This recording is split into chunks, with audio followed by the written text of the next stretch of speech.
Jóvenes, buenas tardes. Vamos a empezar la práctica del día de hoy. Por favor, ¿quiénes son los que van a presentar?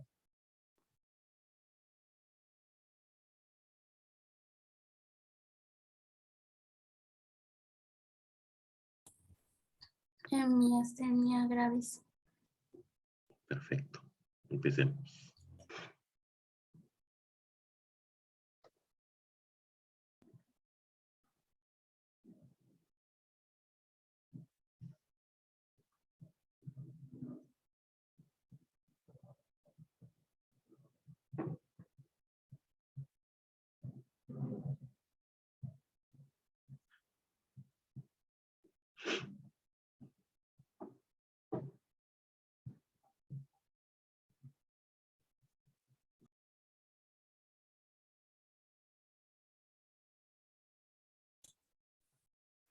Buenas tardes, doctor y compañeros. En esta tarde vamos a exponer acerca de miastenia gravis. Los integrantes de nuestro grupo son Laura Gutiérrez Polángel y Rojas de la Cruz Ruta Angélica, mi persona. Siguiente. La tabla de contenidos que tenemos es primero las definiciones, segundo signos y síntomas, tercero epidemiología, cuarto factores de riesgo y quinto fisiopatología. Siguiente. Definiciones. La miastenia gravis es una enfermedad autoinmune que va a afectar a la membrana postsináptica en la unión neuromuscular. Se da por la presencia de autoanticuerpos y lo que se va a ver más marcado es la debilidad muscular.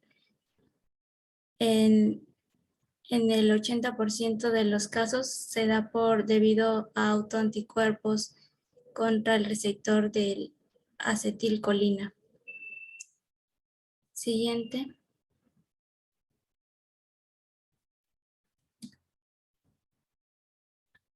En la clasificación de miastenia gravis tenemos a los subgrupos. Tenemos a la miastenia gravis de inicio temprano.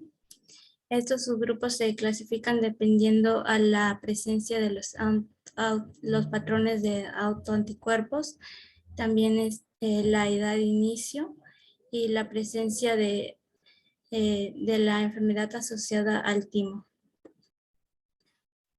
Tenemos en primer lugar el subgrupo que es miastenia gravis de iniciación temprana, en la que se presentan autoanticuerpos de receptor acetilcolina, y esta se va a presentar generalmente en pacientes menores de 50 años y se va a presentar la hiperplasia común en el timo.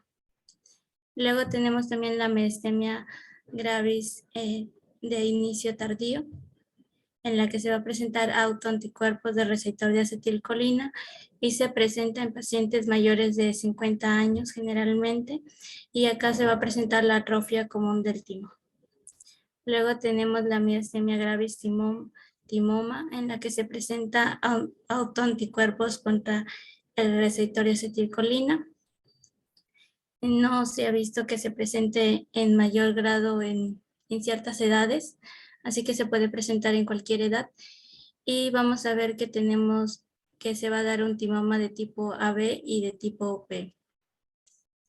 También tenemos el miastenia gravis mux, en el que se va a ver anticuerpos contra MUX, y en edad de inicio no se ha visto que haya prevalencia en alguna edad, y el timo se va a encontrar normal. Tenemos también miastenia gravis LRP4, en el que hayan autoanticuerpos contra el LRP4. No se ha visto también una edad en la que haya mayor prevalencia, y el timo se va a encontrar normal. Y tenemos el miastenia gravis seronegativos, en los que no se ha detectado autoanticuerpos, tampoco se ha visto prevalencia en alguna edad, y el timo se va a encontrar de una manera variable, es decir, que se puede encontrar anormalidades como también no se puede encontrar. Tenemos también miastenia gravis ocular, en la que tenemos autoanticuerpos de receptor acetilcolina, también del MUX y del LRP4, o también ningún autoanticuerpo. y tampoco se ha visto una prevalencia de edad en la que se pueda manifestar y, y el timo se va a encontrar en un estado variable. Se ha visto también que la miastenia gravis de LRP4 y la miastenia gravis ocular son las del tipo más leve, mientras que las más severas va a ser el de MUX-MG. Y también que en el subgrupo de MG, en la que se ve anormalidades en el timo, por ejemplo, hiperplasia común del timo, se puede dar tratamiento a los pacientes mediante una timotectomía. Siguiente. Signos y síntomas. Siguiente. Entre los síntomas y signos tenemos a la tosis palpebral, que se va a presentar como una única, es decir, que se va a presentar más, en el 15% de los pacientes solo se presenta la tosis palpebral, es decir, que son síntomas oculares, mientras que en el 85% también se ve en una miastenia gravis más generalizada, en el que se va a ver debilidad muscular en otros músculos, no solo en los músculos oculares, por ejemplo, en músculos de las extremidades o del tronco hasta del cuello. Y en la tosis palpebral tenemos que es la caída del párpado superior. También se presenta lo que es la diplopía, que es la visión doble. Y vemos que la debilidad muscular está más marcada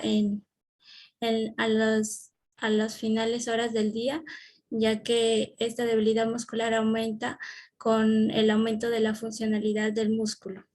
Es decir, que los síntomas pueden ser más leves durante las primeras horas del día. Siguiente. Siguiente.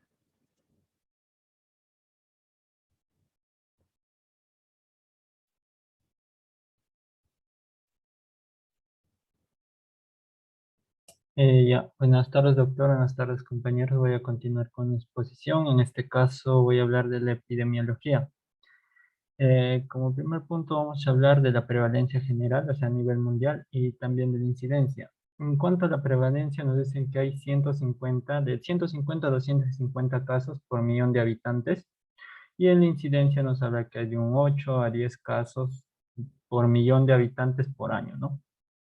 Ahora, vamos a hablar de la epidemiología, pero dependiendo a la gente que es atacada, ¿no? Que en este caso vamos a hablar primero del receptor de acetilcolina, luego vamos a hablar de las quinasas específicas del músculo y por último de la proteína 4 relacionada con el receptor de la lipoproteína. En el primer caso, que es del receptor, o sea, la miastenia gravis asociada al receptor de acetilcolina, nos mencionan que es bimodal. Bimodal, ¿por qué? Porque hay o sea, hay alrededor de entre dos edades en las que puede haber un alza de la cantidad de pacientes, una baja de la cantidad de pacientes. Por ejemplo, en este caso, en el caso de la miastenia gravis asociada al receptor de acetilcolina, nos menciona que los pacientes que se encuentran alrededor de 30 años son bajos, mientras que los pacientes que se encuentran entre los 70 y 80 años, o sea, hay una cantidad mayor, ¿no?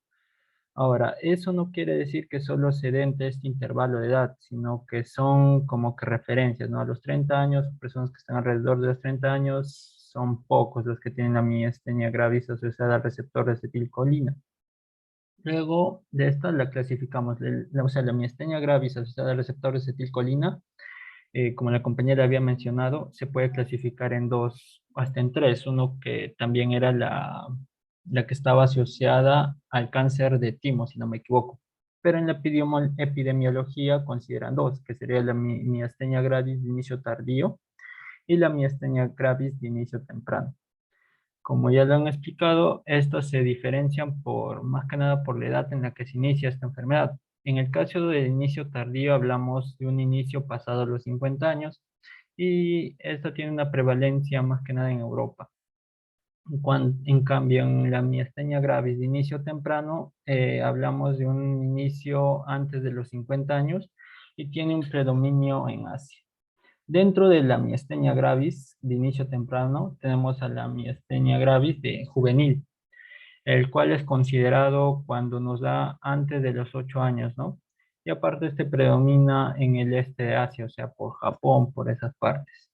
Luego tenemos a la epidemiología relacionada con la miastenia gravis de las quinasas específicas del músculo, también miastenia gravis mus, ¿no? En este caso nos mencionan que la epidemiología está relacionada más que nada por la ubicación en Asia o en Europa. Por ejemplo, en caso de Europa, cuanto más al sur estemos, vamos a encontrar más pacientes que tengan esta enfermedad. Y cuanto más al norte estemos, vamos a encontrar menos pacientes. Por ejemplo, Italia, que es un país mediterráneo, tiene una gran cantidad de pacientes, ¿no? Ahora, ahora, claro, en Asia es al contrario. Si en Europa vamos de sur a norte, en Asia es de norte a sur. Por ejemplo, en Japón, que está casi por el sur de Asia, vamos a encontrar una menor cantidad de pacientes que en Rusia, que estaría para el norte, ¿no?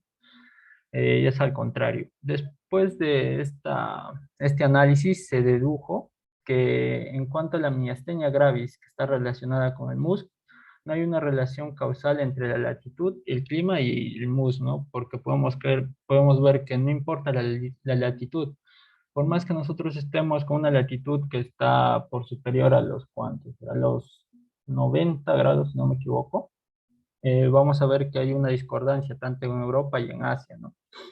Ahora, otra causa de la epidemiología también puede ser los alelos de lo que es el antígeno leucocitario humano, que está abreviado con la HLA. Lo que nos mencionan es que cuando nosotros realizamos un examen genético a pacientes y encontramos antígenos de antígenos relacionados, no, antígenos del leucocitario humano, o sea, variantes de este alelo, vamos a tener un mayor riesgo de presentar lo que es la miastenia gravis asociada al MUS. Otra también es que los afrodescendientes que presentan la miastenia gravis, pero tienen un análisis en el cual el anticuerpo del receptor de acetilcolina es negativo, van a estar más dispuestos a tener lo que es la miastenia gravis asociada al MUS, ¿no? Por último, tenemos la epidemiología de la miastenia gravis relacionada con la proteína 4 relacionada con el receptor de lipoproteína, que es la LRP4M, LRP4, ¿no? En este caso, no hay una relación directa, ¿no? Como en el MUS, que estamos hablando en Europa, por ejemplo, de norte a sur o de sur a norte. En este caso es como medio desordenado. Por ejemplo, en Europa tenemos a los países como Polonia, que tienen un 33%, Grecia, que tienen un 27%, o Turquía, que tienen un 7%. O sea, no hay un orden específico. Al igual que en Asia. En Asia, por ejemplo, en China hay un 7%, y en Japón un 3% de pacientes, ¿no? No hay una relación exacta.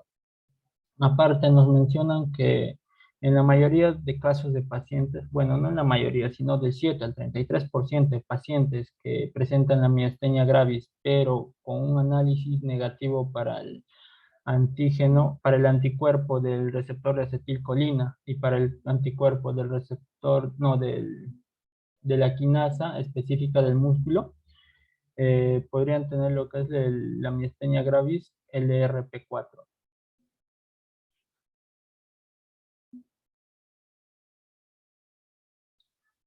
Factores de riesgo. En cuanto a los factores de riesgo, tenemos primero el factor genético. En este caso hablamos de genes generales porque la mayoría de estos genes que he notado que vendría a ser la HLA, la PTPN22, la CTL4, la interleuquina 1B, la IL10, la TNF, están relacionados más que nada con la inmunidad. O sea, no quiere decir que si tienes un error a este nivel, a nivel de los genes que codifican estas proteínas, vas a tener necesariamente miastenia gravis, ¿no? Puedes tener otras enfermedades como leucemias y enfermedades bueno, enfermedades en las cuales causan que nuestros anticuerpos nos ataquen, ¿no? Ahora, en cuanto a genes específicos, cuando me refiero a genes específicos es porque estos sí van a estar relacionados más que nada con la miastenia gravis. En este caso hablamos de genes que vendrían a ser alelos de la HLA, que le había mencionado anteriormente, o sea, alelos del antígeno leucocitario humano. Ahí tenemos la HLA-DRB1, la HLA-DQ5 y por último la CTL4. Otra variación, otro factor de riesgo genético es la variación genética en promotores. En este caso tenemos un promotor que es la CHRN1, que se encargaría de codificar la subunidad alfa del receptor de acetilcolina. O sea, si tenemos una subunidad que no está funcionando bien, por ende todo el receptor va a dejar de funcionar bien, ¿no? Luego tenemos la desregulación de los microARN. Los microARN son, primero, los microARN son biomoléculas, se podría decir. No, estoy hablando, son fragmentos de ARN que lo que hacen es silenciar otros fragmentos de ARN que van a ser, que van a ser traducidos en proteínas. Por lo tanto, su función principal sería silenciar proteínas o evitar que una proteína se codifique, se podría decir, ¿no? Sí. Por lo tanto, si nosotros tenemos una desregulación de estos microARN, vamos a generar que se puedan inhibir proteínas que van a hacer que tenga un buen funcionamiento de los receptores o las otras proteínas que habíamos mencionado. Ahora, entre estas tenemos al MIR155P, que está asociado más que nada a la miastenia gravis relacionada con el receptor de acetilcolina.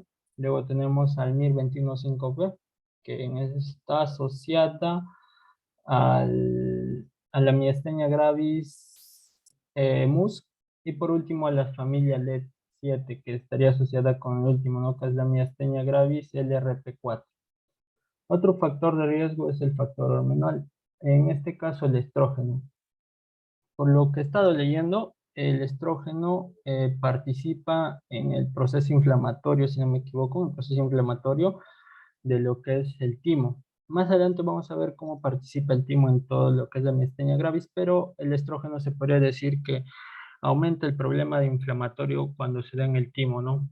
Aparte, otra función del estrógeno también es que estimula la formación, o mejor dicho, sí, estimula la formación de microARN en los linfocitos T, pero estos microARN que promueven lo que es la miastenia gravis, ¿no? Por eso cuando se vio un estudio, se observó que las mujeres tienen una prevalencia de miastenia gravis de inicio temprano. ¿Por qué? Porque la concentración de estrógeno, como se puede ver en imagen, es más elevada a edades tempranas, ¿no? En este caso a los 35, como se ve en esta imagen.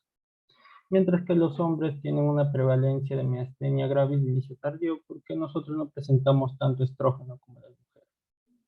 Por último, el último factor de riesgo es el factor ambiental. En este caso se asocia más a daños que pueden tener en el timo.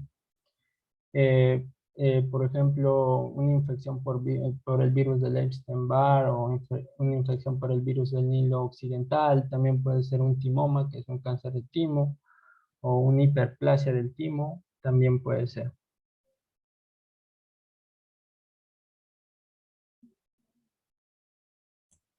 Fisiopatología. Siguiente.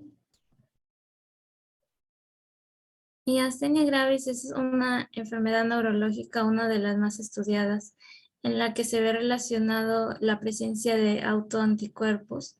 Estos anticuerpos asociados a miastenia gravis se pueden dividir en autoantígenos transmembrana o extracelulares, dependiendo a dónde se dirigen.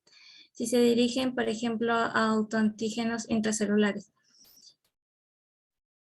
Estos autoanticuerpos van a afectar a la membrana postcinética en la unión neuromuscular. Y vamos a ver en las siguientes diapositivas como la clasificación de estos entre proteínas transmembrana extracelulares y proteínas intracelulares. Siguiente.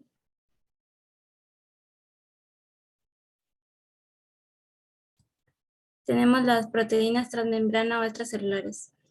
Aquí tenemos al autoanticuerpo antirreceptor de acetilcolina. Este es el autoantígeno más común en miastenia gravis El receptor de acetilcolina es la glicoproteína pentamérica transmembrana de 250 kilodalton. Presenta 5 subunidades, 2 subunidades alfa, una subunidad beta 1, una subunidad delta, una subunidad gamma en el receptor de acetilcolina en el embrión, mientras que en el adulto va a presentar la subunidad éxilo. Estas subunidades van a formar un canal catiónico por el cual se van a traslocar los cationes sodio, potasio y calcio. El mecanismo por el cual trabaja este anticuerpo antirreceptor de acetilcolina es por la activación del complemento. Uno de sus principales mecanismos es la activación del complemento, en la que se va a dar la formación del ataque de membrana asociada. Es decir, que el anticuerpo, al unirse a su antígeno, va a activar a la cascada del complemento. Y de esta manera se va a dar la formación del ataque de membrana asociada y el daño a la membrana postsináptica. También otro de los mecanismos es la modulación antigénica, con aceleración de la internalización y destrucción de acetilcolina, mediada por el intraductor de acetilcolina por anticuerpos bivalentes. La acetilcolina en la membrana postsináptica no se va a ver, a pesar de que haya una compensación, esta compensación no va a ser suficiente. Además, se ha visto de que en el 80% de los casos de miastenia gravis se presentó la presencia del anticuerpo del antirreceptor de acetilcolina. Siguiente. Tenemos también el autoanticuerpo de MUX-K. Esta es una proteína de subunidad única transmembrana y es la que se encarga de la agrupación de los receptores de acetilcolina a nivel de la membrana postsináptica y del mantenimiento de la membrana postsináptica. Esta se va a activar a través de la fosforilación inducida por el complejo LRP4-agrin. Los anticuerpos anti-MUX-K son de la subclase IgG4. Es decir, que estos anticuerpos no van a poder trabajar como los antirreceptores de acetilcolina, porque estos no van a activar la cascada del complemento, sino que su mecanismo se basa en enmascarar los sitios de unión del MUX-K. Y estos sitios de unión permiten la interacción con sus proteínas de unión, como por ejemplo el LRP4 y el colágeno Q. Al enmascarar estos sitios de unión no se va a poder activar la adhesiva postsináptica de los receptores de acetilcolina, y esto va a perjudicar la alineación de los receptores de acetilcolina a nivel de la membrana postsináptica. Siguiente.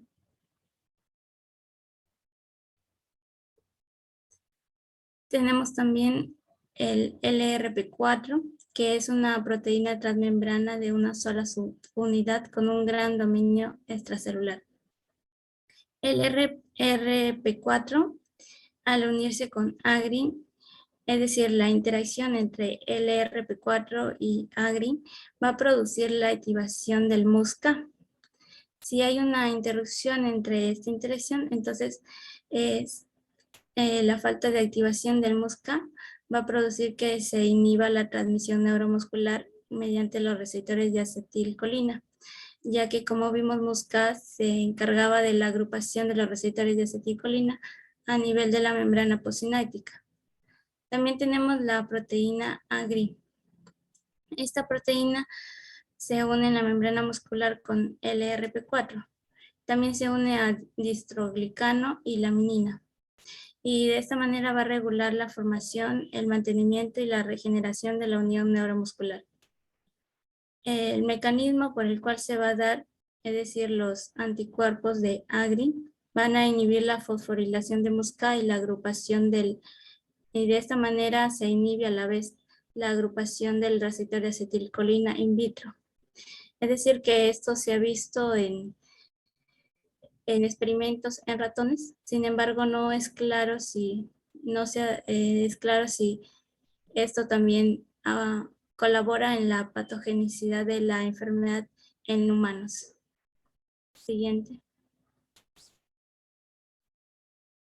Siguiente.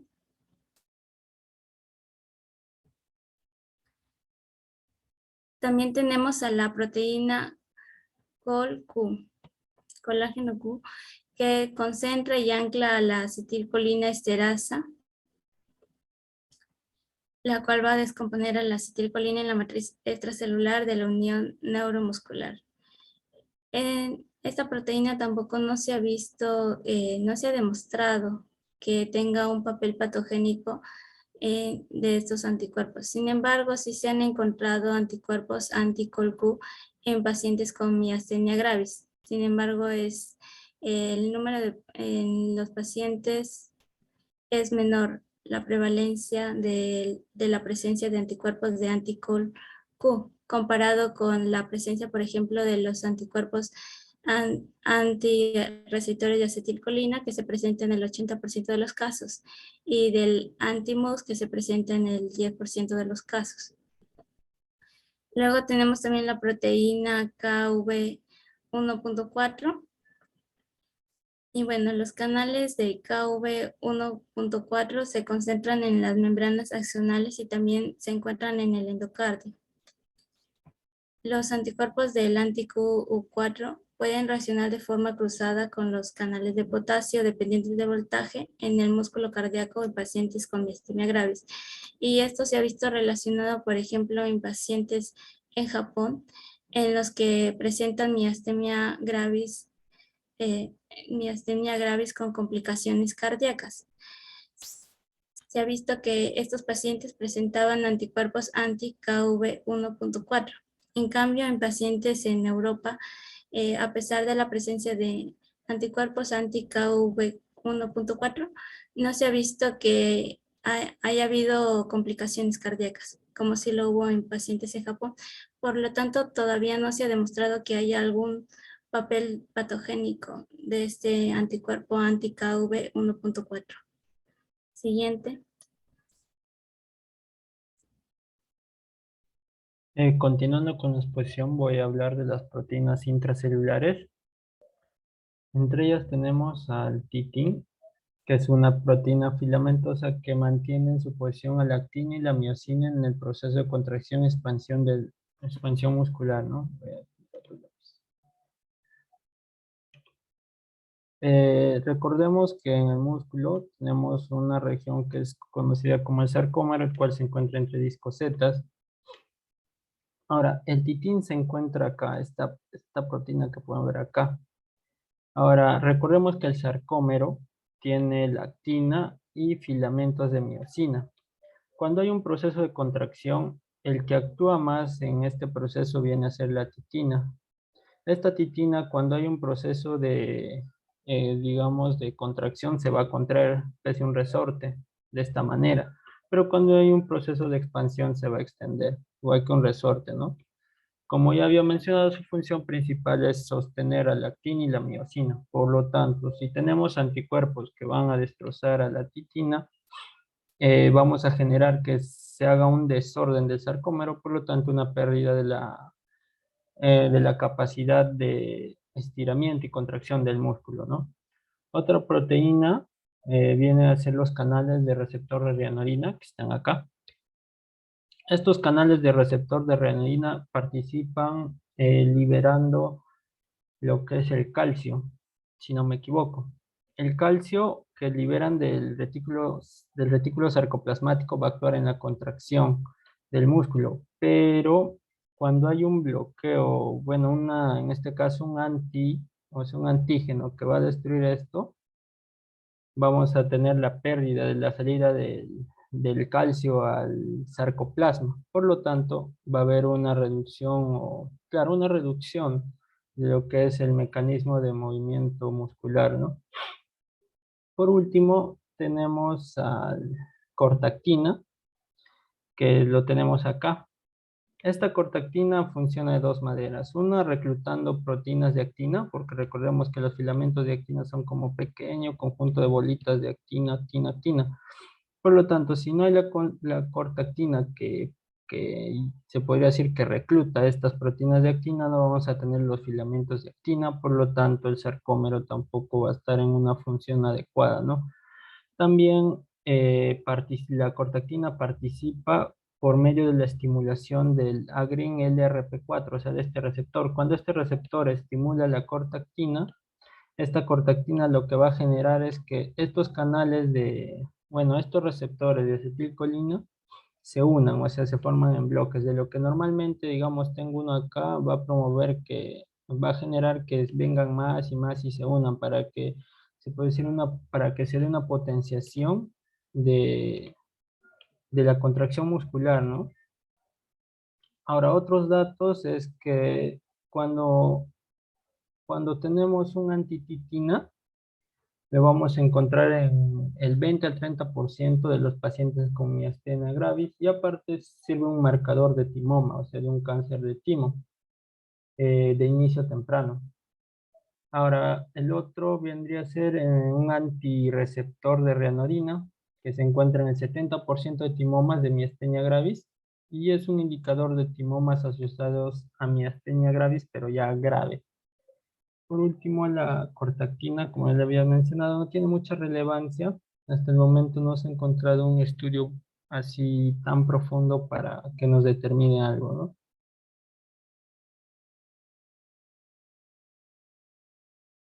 Por último, vamos a hablar del mecanismo o producción de autoanticuerpos. Pero para hablar del mecanismo de producción de autoanticuerpos, disculpa, tenemos que hablar de la tolerancia inmunitaria. La tolerancia inmunitaria se define como la capacidad de producir una respuesta frente a un antígeno propio o extraño. Ahora, en qué lugares ocurre la tolerancia inmunitaria? Ocurre en dos lugares, ¿no? Y estas se clasifican en dos, por eso lo clasifican en dos. Primero, una tolerancia central y una tolerancia periférica. La tolerancia central se da en los órganos linfoides primarios, en este caso sería el timo y la médula ósea.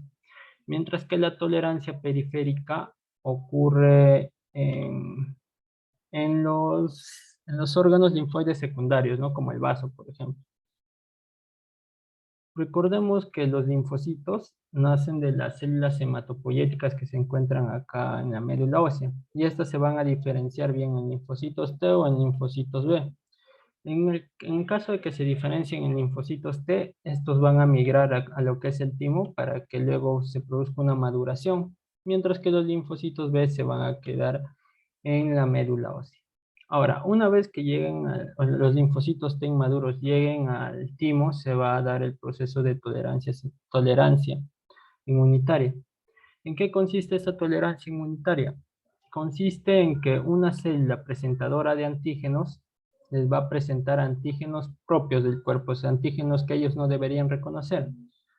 Ahora, cuando se les presenta estos antígenos propios, va a haber una reacción, va a producir una reacción. En caso de que el linfocito T, digamos que sea disfuncional, va a generar una reacción proinflamatoria.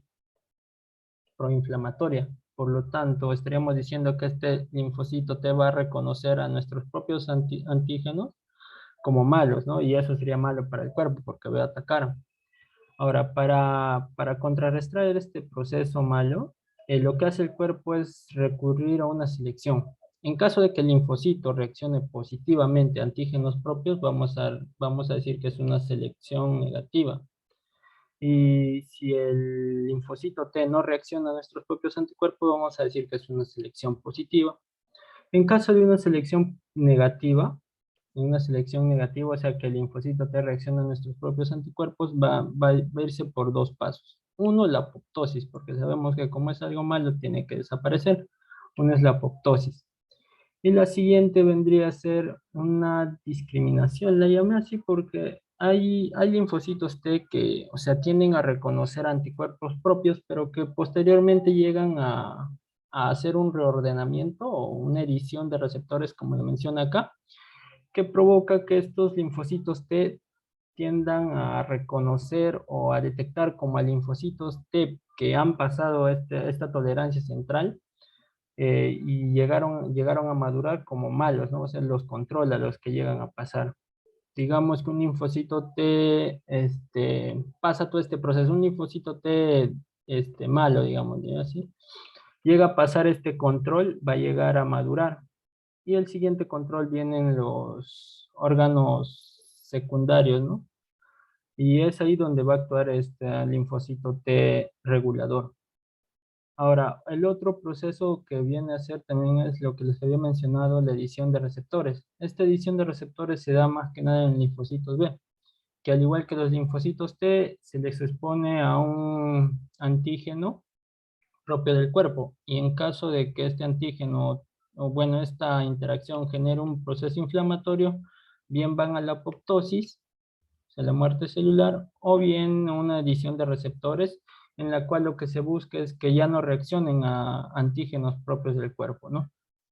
Una vez que pasan este proceso de tolerancia central, los que han sido seleccionados positivamente, digamos que llegan a madurar o pasan a la segunda fase, se podría decir, ¿no? Maduran y se van a los órganos linfáticos secundarios como el vaso.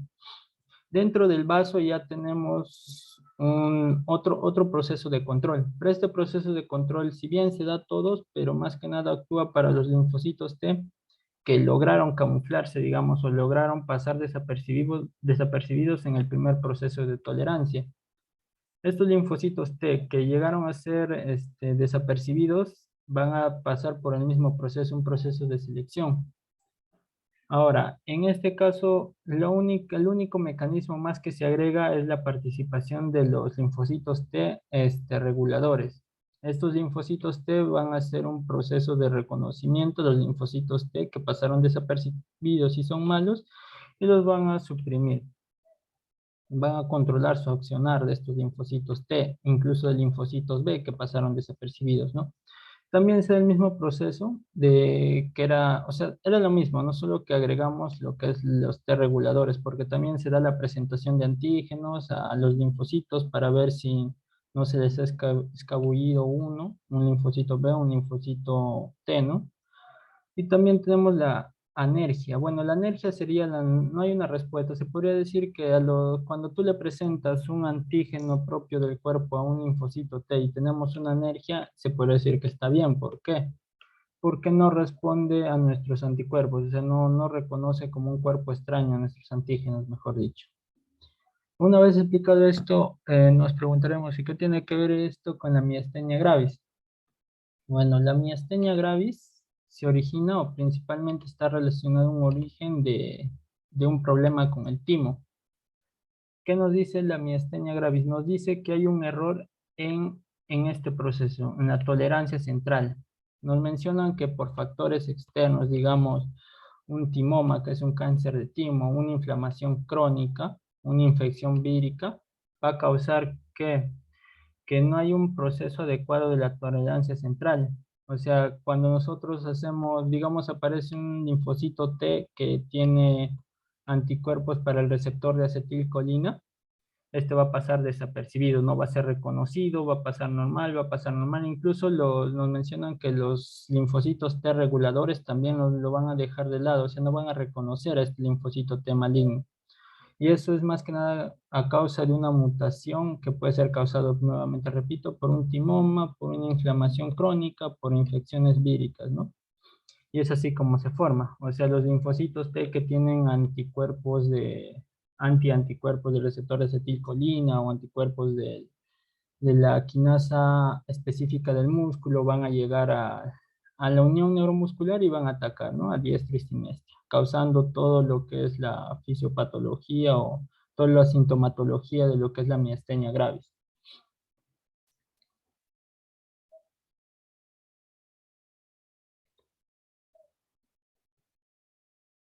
Bueno, eso serían nuestras referencias.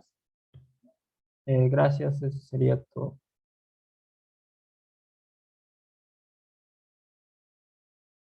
Bien, muy bien. Buena presentación, chicos. A ver, preguntas, aportes. sobre la exposición de sus compañeros. Valeria, te escuchamos. Doctor, bueno, ahorita estoy para el internet en la calle, por eso tal vez suenen carros. No te preocupes, no te preocupes. Ya, lo que quería también hablar acerca de la miastenia, ya sabemos que participan diferentes receptores y también los ayudantes. Y bueno, prácticamente acerca del tratamiento he estado viendo que, por ejemplo, usan inhibidores de la acetilcolinesterasa, por ejemplo, y sabemos que la acetilcolinesterasa va a descender a la acetilcolina, ¿no? Si se inhibe esto en la parte sináptica de la herradura, prácticamente va a aumentar la acetilcolina, pero no es un tratamiento definitivo porque, como sabemos, el problema no está en la cantidad, sino en la cantidad de receptores que están en la misma membrana, ¿no? Y por tanto, esto se hace más para que se ayude a que haya un fomento de trabajo aún, para que todavía siga funcionando esta unión neuromuscular, ¿no? Y también podemos ver otros tratamientos, como sería en el caso de que tratan de inhibir lo que sería la inmunidad, pero pese a todo, eso trae también consecuencias, porque es más fácil una infección que otra cosa. Y finalmente también utilizan, a ver, era inhibidores, no, eso es nada más de lo que me acuerdo, profesor. Gracias, disculpe. Gracias a ti, Valeria, no te preocupes. ¿Alguien más? ¿Alguna pregunta para los chicos? ¿Un aporte? Anel. Sí, yo quería preguntar acerca de que en qué caso la miastenia gravis puede llegar a ser mortal. A ver, chicos. No puede ser mortal, llegar a ser mortal cuando afecta, por ejemplo, los músculos de la respiración y también cuando se ve complicaciones cardíacas, como dije, el ejemplo de pacientes en Japón. Efectivamente, el problema principal de miastenia gravis es relacionado principalmente con la debilidad de los músculos respiratorios. Eso ocasiona paro y muerte, ¿no? Y lo otro es complicaciones mortales asociadas con el tratamiento, sobre todo el tratamiento corticoide. Como dijo Valeria, disminuye las defensas y predispone a infecciones que pueden ser infecciones muy graves. René, te escuchamos. Sí, profesor, respecto a lo que viene a ser el tema cuando afecta a los músculos respiratorios, había visto un cuadro delimitado, ¿no? El tipo de miastenia, tanto cuando es una ocular pura y cuando es generalizado. Y generalizada estamos hablando cuando afecta a los músculos de lo que vienen a ser faringos, respiratorios y también las extremidades, ¿no? Por otra parte, en este tema, por parte de lo que es la afección de los músculos respiratorios, estamos hablando ya de las clasificaciones de lo que viene a ser la miastenia gravis, ¿no? Una clasificación dada por Osserman, en la cual hablaba de tanto de la ocular, que es el estadio 1, tanto el número 2, que es la generalizada leve, el punto número 3, una generalización moderada también, el 4 ya vendría a ser una aguda fulminante y la 5 ya una grave tardía. Y en este caso también estaba hablando sobre aspectos que hay que tomar en cuenta o anticuerpos que se pueden encontrar tanto en estos dos tipos, ¿no? Como ocular y generalizado.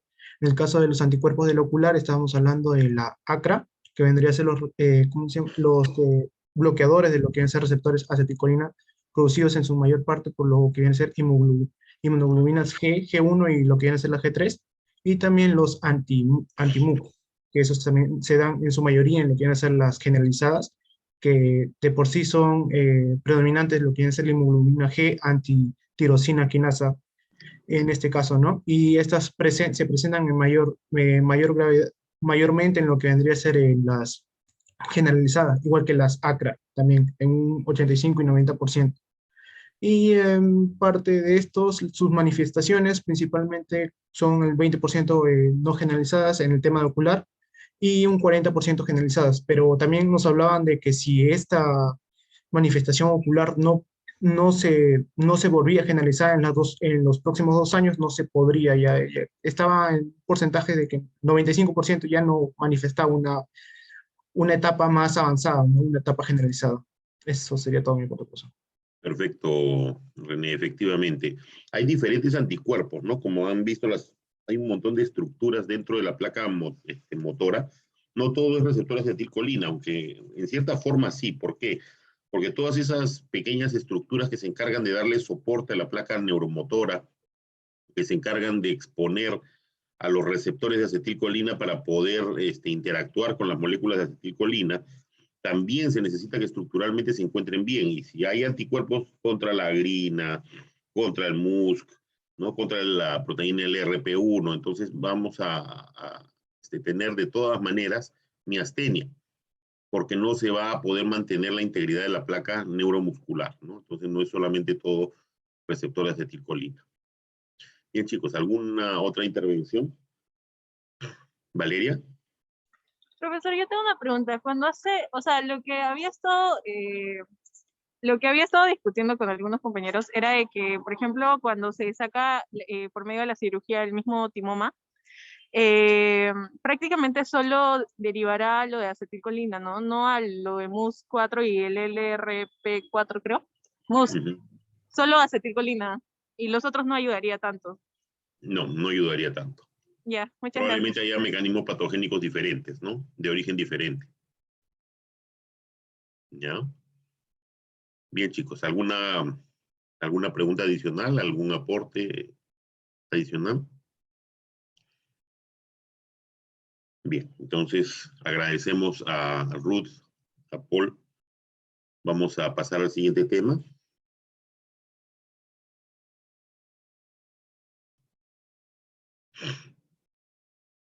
¿Se logra ver, doctor? Disculpe. Perfecto, se escucha y se ve perfecto. Ya ver, voy a presentar un momento. Ya, ahora sí, ¿me escuchan bien todo normal, no, doctor? Todo. Ya, entonces, buenas tardes, profesores y compañeros. Vamos a exponer ahora el VIH. Aquí los integrantes somos mi persona y mi compañero Espinosa Acuñayev. Vamos a presentar principalmente a qué es el VIH, ¿no? Ya. Un cachetado, mejor no te digo nada. Pero entonces, ya, ¿cualquiera expone o usted decide quién dice quién no? ¿O cómo? No, sigan nomás, sigan, no se preocupen. Intercala vamos a hacer porque ambos sabemos el tema en todo caso. Sí, Usted está elige bien, está cuál de los perfecto. dos. ¿Cuál de los dos elige entonces, doctor? Porque ambos Está sabemos el tema. perfecto, con tal que no me digan que los de arribita son ustedes dos abrazándose. Ya, entonces, Ya. inicio yo entonces. A ver, bueno, presentando un poco sobre el estado actual de la infección por VIH, vamos a ver el estado, cómo se dio la infección, ¿no? Más o menos en el siglo XX se cree que el VIH era, bueno, principalmente había el VIS, que era el virus de inmunodeficiencia simia, y este VIS fue transmitido a los humanos, ¿no? En el siglo XX. Estudios superiores o progresivos, más o menos en 1980, detectaron que en las personas homosexuales, en este caso a los gays, presentaban una inmunodeficiencia muy grave. Entonces, 2 años después, encontraron que estas personas presentaban SIDA. ¿Y cuál era su causante? Estudios nos mostraron que el causante era el VIH, ¿no? Que era el virus de inmunodeficiencia humana. Y este de acá presentaba un alto número de morbilidades, o sea, un alto número de casos, y también un alto número de mortalidades, o sea, personas que murieron a causa de este SIDA que fue influenciado o causado por el VIH, ¿no? Después sabemos que existen más o menos a nivel mundial más de 75 millones de infectados, y dentro de los cuales actualmente de estos más de 75 millones existen 37 millones actualmente, ¿no? O sea, vemos que el número también sigue siendo significativo, ¿no? En el artículo también nos mencionaron que principalmente esta población de los 37 millones, la gran población está más o menos en África subsahariana, y en esta población de África subsahariana, principalmente en las personas negras, las cuales, por ejemplo, tienen una etapa adulta o joven, los cuales están en su auge, como quien dice, en los cuales tienen ingresos económicos buenos.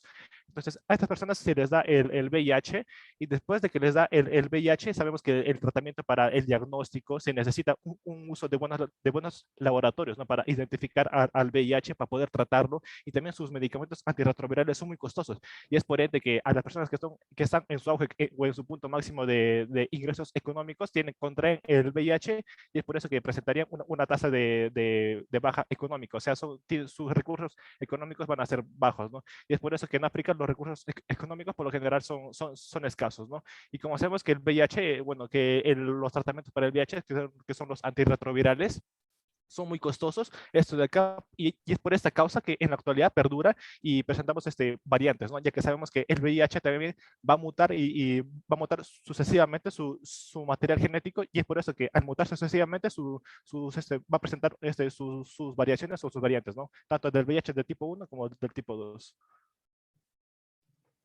Ya, bueno, continuando. Respecto al VIH, va a tener lo que es el VIH-1, ¿no? En el cual va a tener compromiso en lo que es en la mucosa, más que todo en los linfocitos T, CD4. Ahora, esto va a tener una intervención en lo que es en el timo, que son órganos primarios linfáticos. Luego, después de esto, va a infectar lo que son los órganos linfoides secundarios, ¿no? Como por ejemplo el vaso y otros ganglios. Ahora, desde el inicio de la infección va a llegar en 10 días hasta lo que es el torrente sanguíneo.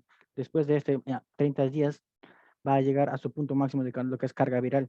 Ahora, después de este va a venir lo que es el punto de ajuste o el punto de referencia en el cual la replicación de VIH va a ser relativamente estable, ¿no? Van a pasar años de esto. Y durante estos años va a haber lo que es anomalías inmunológicas. También va a haber reducción de lo que son las células TCD4. Ya, posteriormente, pasando, casi llegando a los 10 años, va a haber lo que es desarrollo de lo que es el SIDA, el síndrome de inmunodeficiencia adquirida, de lo que es la etapa terminal de lo que es adquisición por VIH. Entonces, posterior a los 10 años, hay mayor riesgo de lo que es muerte, ¿no? Ahora, viene por lo que es el cruce de especies, lo que es el zoonosis. Ya, esto va a ver, como lo mencioné antes, viene de lo que son de los simios, ¿no? Ahora, el virus, en el cual en los chimpancés, por ejemplo, va a tener menor patogenicidad, pero respecto a los humanos va a tener mayor patogenicidad, a excepción de lo que son mangabais oscuros, en el cual es normalmente no causa enfermedad en ellos, en el receptor de lo que son de los macacos rhesus, que son muy patógenos, que lo vamos a ver después en VIH-2. Ahora, los tipos de VIH van a ser uno, de tipo 1 y de tipo 2. Ahora, en el tipo de tipo 1 es más prevalente, es más patógeno, y este es el quien causa las pandemias. Ahora se va a tener lo que es el VIH de tipo 2.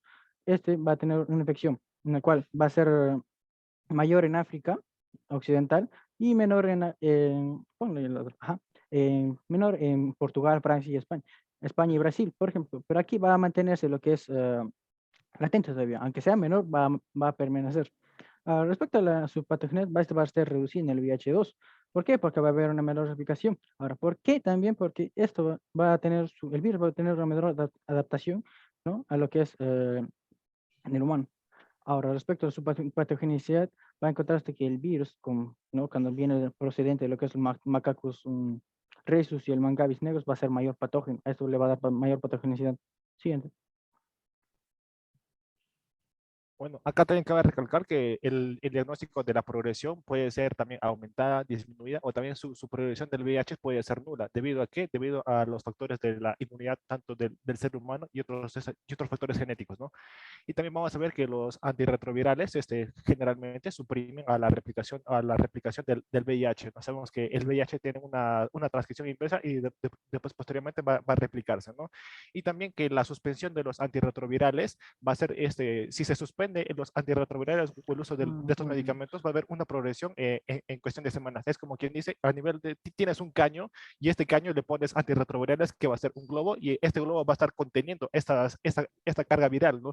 Y es por eso que como sacas el globo y todo el agua empieza a salir, ¿no? Y es por eso que su progresión, una vez suspendidos los antirretrovirales, es en cuestión de semanas nada más. Ahora vamos a ver un poco de la epidemiología, ¿no? Vamos a hacer énfasis principalmente en los que son las poblaciones afectadas. En este caso van a ser las personas homosexuales, los cuales tuvieron varones, los cuales tuvieron sexo entre varones, ¿no? En este caso serían a los gays. Vamos a explicar posteriormente debido a qué se puede deber esto de acá, ya que los varones que cuando tienen relaciones sexuales entre ellos hacen por vía anal. ¿Y por qué sería más vulnerable esas personas? Ya que se sabe que a nivel de la mucosa anal es mucho más delgada su epitelio. Y es por eso que tiene un alto contacto para el ingreso del virus del VIH, ¿no? Y posteriormente, una vez que ingresa por las mucosas, puede invadir al GAL, que es el tejido asociado a las glándulas mucosas, o también conocido también como los MAL, ¿no? Que es el tejido linfoide asociado a las mucosas.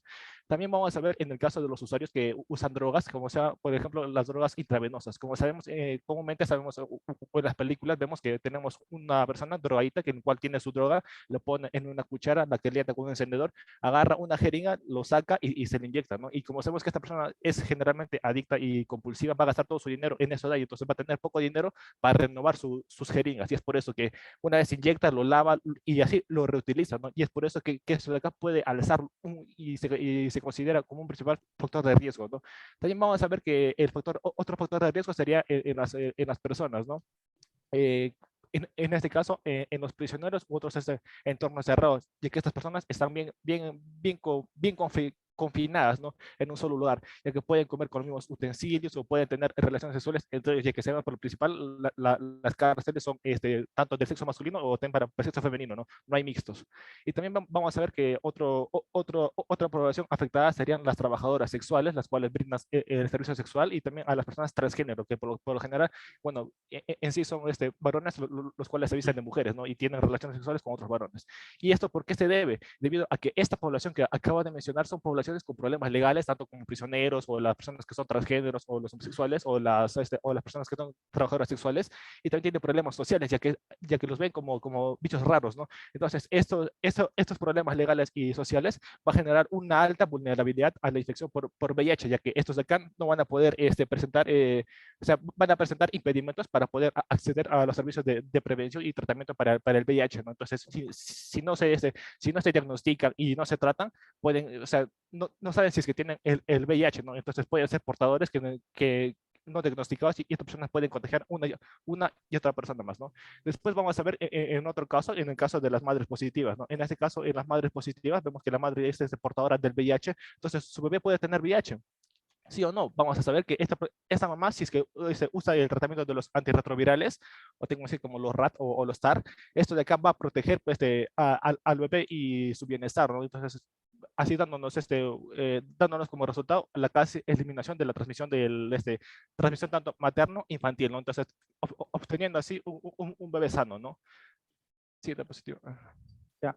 Bueno, se tiene que en los últimos 10 años ha incrementado lo que es la incidencia, más que todo en lo que son en hombres que tienen sexo con otros hombres, más que todo lo que son los gays. Ahora, ¿y esto por qué va a ser? Porque van a tener lo que son relaciones sexuales por vía anal, ¿no? Y esto va a hacer que tengan una mayor exposición a lo que es el virus VIH, como ya lo había mencionado como 2 veces ya, que respecto a lo que es el epitelio o la mucosa de lo que es el colon, es más delgada y por lo tanto la hace más propenso, más fácil de que ingrese lo que es el virus de VIH, ¿no? Ahora, respecto a lo que es el África subsahariana, se va a tener que el 57% va a ser de mujeres negras y van a tener una morbilidad del, como se dice, 50%. Ahora, a nivel mundial va a tener que el 50% de personas con VIH van a ser de lo que es de ingresos intermedios y también de los bajos. Ahora, siguiente, con el UNAID reporta que en el 2020 se tiene que han adquirido el VIH, ¿no? 1.5 millones de personas y el 37.7 millones de estas personas viven con el VIH, ¿no? Y las defunciones en ese año fueron de 680.000. Ahora, también informaba que se presentaba en lo que es en Suazlandia, Lesoto y en Botswana. También en lo que es en Sudáfrica, en el cual presentan un rango de edad que es en 15 a 49 años, en el cual en 2 ciudades, por ejemplo, en lo que es en Cabo Occidental, presenta un 7.8% y en KwaZulu, perdón, Natal, 27.9%. Ahora, ¿dónde hay menor incidencia de lo que es en Zimbabue, Malawi y Tanzania? ¿Por qué? Porque también acá ciertamente han tenido acceso a lo que es tratamiento antirretroviral. Ahora, según la Organización Panamericana de Salud, la OPS, menciona que en el 2010 hubo una morbilidad de 100.000 personas. Y para el 2019, 9 años después, hubo un incremento de casi el 21%, llegando hasta 120.000 personas. Ahora, en el 2010, un reporte de mortalidad decía que para el 2010 presentaba 41.000 y 9 años después presentaba que era 37.000. Ahora, eso ya fue en lo que respecta a la Organización Panamericana. Ahora bien, lo que es en el Perú, ¿no? Un reporte de MINSA mencionaba que en un caso de lo que es entre 2000 y 2021, ¿no? Ahí nos muestra 2 cuadritos en lo que es casos con VIH y casos con SIDA. En casos con VIH era más insidioso en personas, en varones, más que todo, como se ven en las barras de color azul. Es más en varones, en un rango de edad en lo que es 24 a 29 años. Ahora, en mujeres es en un rango, no, en mujeres es más pequeño que en hombres, la menor incidencia. En hombres, respecto en SIDA, va a ser también lo que es en caso de incidencia entre 30 y 34 años. Siguiente PPT.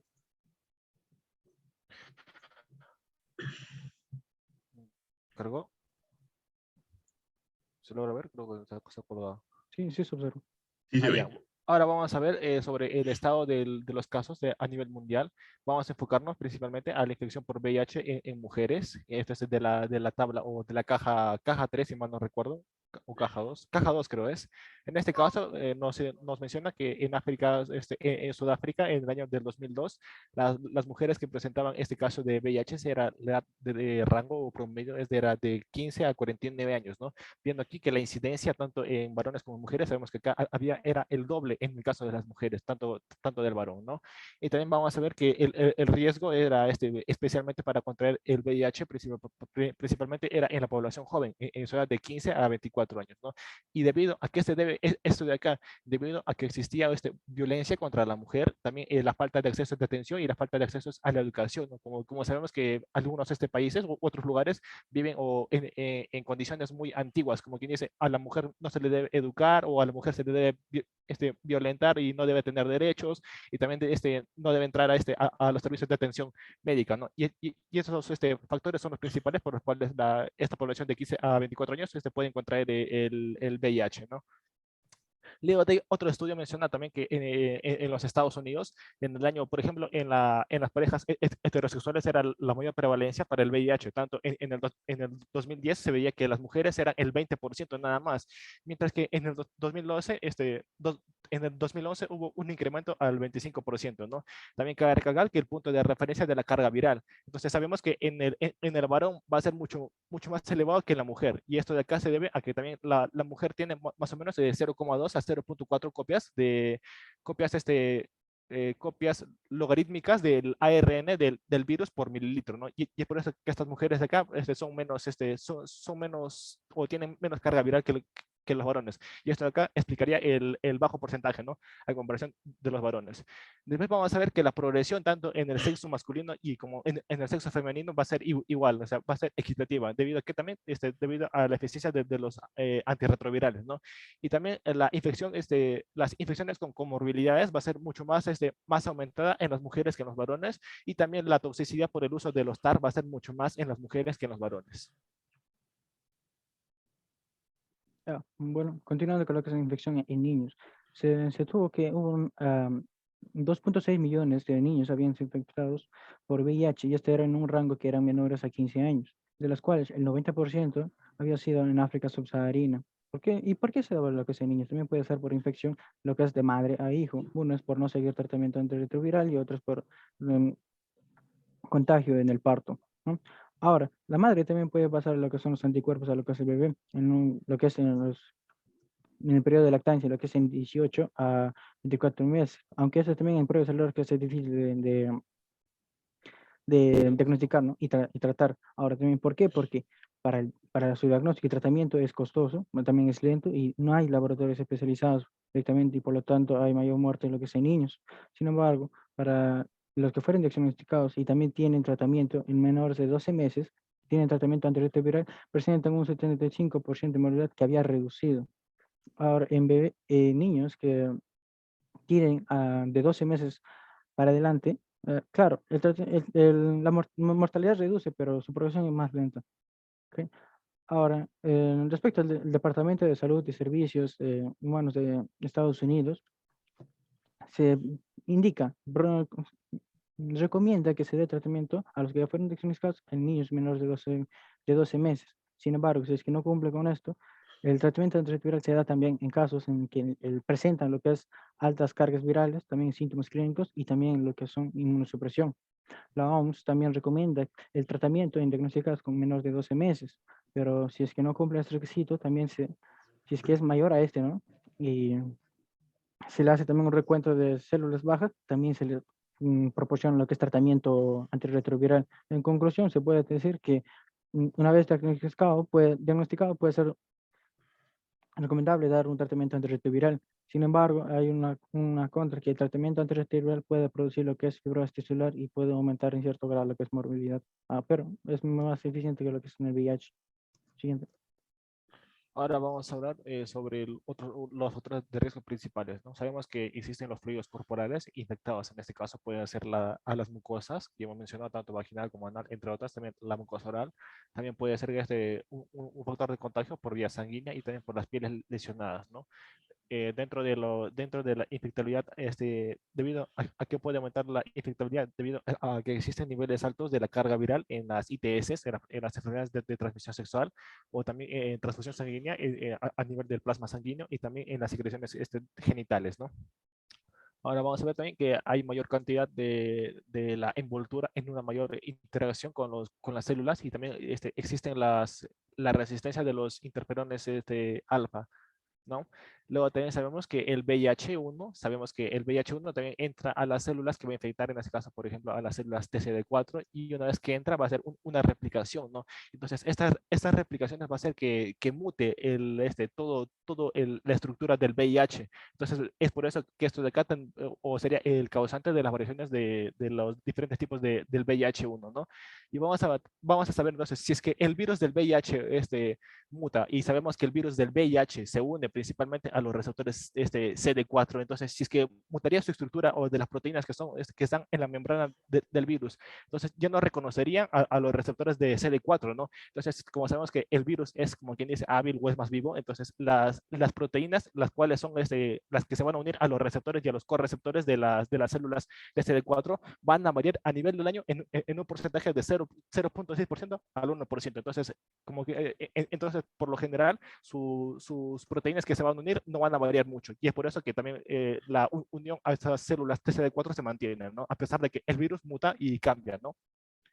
Ahora hablando un poco sobre cómo se daría, sabemos que a nivel del organismo humano tenemos a nuestros distintos medios de defensa, ¿no? Que son las proteínas de tipo polipéptidos catalítico o conocidas como las ApoBec 3G. Estas de acá van a ser las cuales van a editar al ARN mensajero del virus, de la apopoliproteína B, las cuales van a ser o son las responsables de la mutación de los genes, ¿no? O sea, en otras palabras, no va a permitir que el virus mute y tenga otras variantes. También tenemos a las proteínas de tipo 1 y estas de acá contienen a la SAM y a las HD y también son conocidas como la SAM HD1 y estas de acá son las que agotan a los trifosfatos de nucleótidos, los cuales son necesarios para la replicación y la transcripción, ¿no? Y estos de acá va a evitar la transcripción inversa del virus del VIH1. También vamos a tener al teterín, y este de acá, y este teterín va a evitar que el virus, virus en ciernes, y la palabra en ciernes quiere decir que en maduración se vayan, o sea, va a retener a este virus y no va a dejar que se propague. Y ahora, haciendo énfasis principalmente al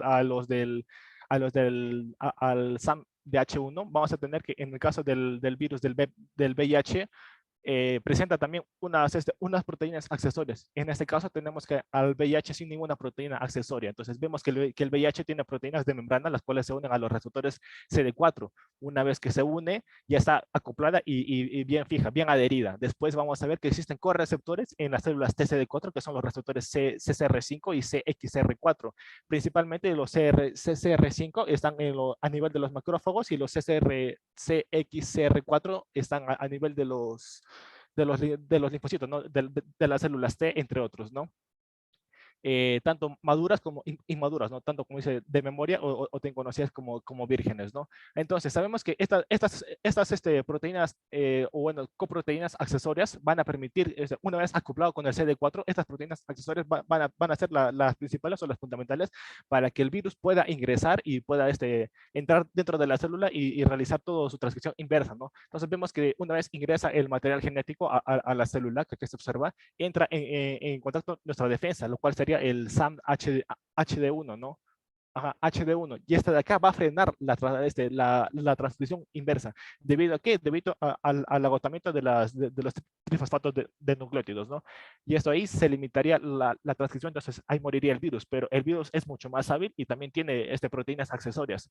Y estas proteínas accesorias van a ser, por ejemplo, el BIF, el BPX y el BPU, principalmente el BIF para las ApoBec 3G, que estábamos abajo, que les mencioné, las BPX, que son contra la SAM H1, los cuales vamos a explicar ahora, y el teterín, ¿no? Que es con la proteína accesoria sería el BPU. Entonces vemos que ya se acopló, se unió a sus receptores accesorios o correceptores. Entonces ingresa el virus y la carga viral juntamente con su proteína accesoria. Entonces esta proteína accesoria va a unirse al SAM-H1 y entonces esta de acá la va a degradar hasta proteosomas, ¿no? Entonces ya no tendría efecto de la SAM de H1 para detener la transcripción inversa, ¿no? Y es por eso que ahora sí tendría vía libre al material genético para que haga su transcripción inversa, ¿no? Y pueda infectar así a esta célula y así replicarse a otras células más, ¿no? Luego también otro de los factores de riesgo sería el uso de los anticonceptivos hormonales inyectables de manera prolongada, ya que sabemos que este uso prolongado de todos MAC o métodos anticonceptivos son los capaces de adelgazar la pared del epitelio vaginal, o sea, la mucosa del epitelio vaginal va a ser mucho más débil y de fácil acceso para que entre el VIH, ¿no? Luego también vamos a ver que las personas VIH negativas son más susceptibles a la infección si tienen mayor cantidad de células Diana potenciales. En este caso serían las células TCD4 activadas, ¿no? Y las cuales fueron infectadas con otros agentes infecciosos, tanto en una transmisión sexual o también puede ser en un trauma, ¿no? Como un corte que vimos acá de piel lesionada, ¿no? Después vamos a ver también en el caso de la exposición parenteral directa, lo cual les mencionamos que era en el caso de los drogadictos, ¿no? Los cuales se inyectaban con la misma jeringa. Después, en el caso de los grupos sociales reducidos, vamos a tener en este caso una comunidad nativa reducida, donde sabemos que existen 80 personas, de las cuales son, por ejemplo, 80 mujeres, bueno, 50 mujeres y el resto son varones, ¿no? Entonces vamos a ver que el contacto sexual va a ser muy reducido, o sea, un varón puede tener contacto sexual con 10 mujeres y otro varón va a tener con otras 10 mujeres, pero de las cuales 5 coinciden, ¿no? Entonces va a haber un contacto bien reducido de contacto sexual, entonces va a haber un alto número de índices para que pueda producirse el VIH, ¿no? Y también la mucosa de los intestinos y tanto del colon, ya que sabemos que esta mucosa va a ser mucho más delgada, ¿no? Y para que entre de vía mucho más fácil para el VIH, ¿no? Y también el no usar los preservativos o los métodos de barrera y también tener otras parejas sexuales en el caso de tener a las personas que brindan servicio sexual, ¿no? Bueno, en esta tabla se muestra lo que es el riesgo por adquisición de infección de VIH, ¿no? Resaltar que para exposición parenteral, más que todo optar por transfusión de sangre, más que como se menciona, en una infección por cada 10.000 personas se va a dar aproximadamente 9.000 de estas, 9.250. Bueno, va a presentar mayor índice de riesgo. Ahora, se tiene también que es por exposición sexual sin preservativo. Bueno, acá ¿qué es el receptor anal? ¿Qué es el receptor anal? Bueno, acá se tiene lo que es ya tanto sea entre varones, mujeres, por vía anal hay uno quien recibe de lo que es en el coito y otro es quien puede dar, ¿no? Entonces, quien recibe tiene mayor probabilidad de poder recibir la infección por VIH. ¿Por qué? Como lo había mencionado antes, lo que es en la mucosa del recto es más delgada y por lo tanto es más fácil que el VIH ingrese, llegue a atacar lo que es tejido linfoide asociado a lo que es el intestino, lo que es el GAL, luego pues llega a lo que son los órganos linfoides y hay compromiso de lo que es el sistema inmunitario. También se tiene lo que es por vía vertical, como se tiene. Acá además que todo es transfusión de madre a hijo. Uno puede ser, como lo mencioné, por que la persona hasta ahí está infectado y no recibe tratamiento, u otro es que en el momento del parto puede llegar a infectar al hijo, ¿no? Siguiente. Bueno, ahora vamos a ver sobre la fisiología principalmente, ¿no? Vamos a ver acá los niveles del ARN del VIH, tanto a nivel de la sangre, ¿no? O el plasma sanguíneo, según también el número de semanas y meses, ¿no? Vamos a ver que en la primera etapa, que va a ser la fase de eclipse, en esta fase de eclipse va a ser una fase de inicio de la infección viral que aún no ha sido detectada, ¿no? Debido a que sus niveles son muy bajos, como se observa acá, ¿no?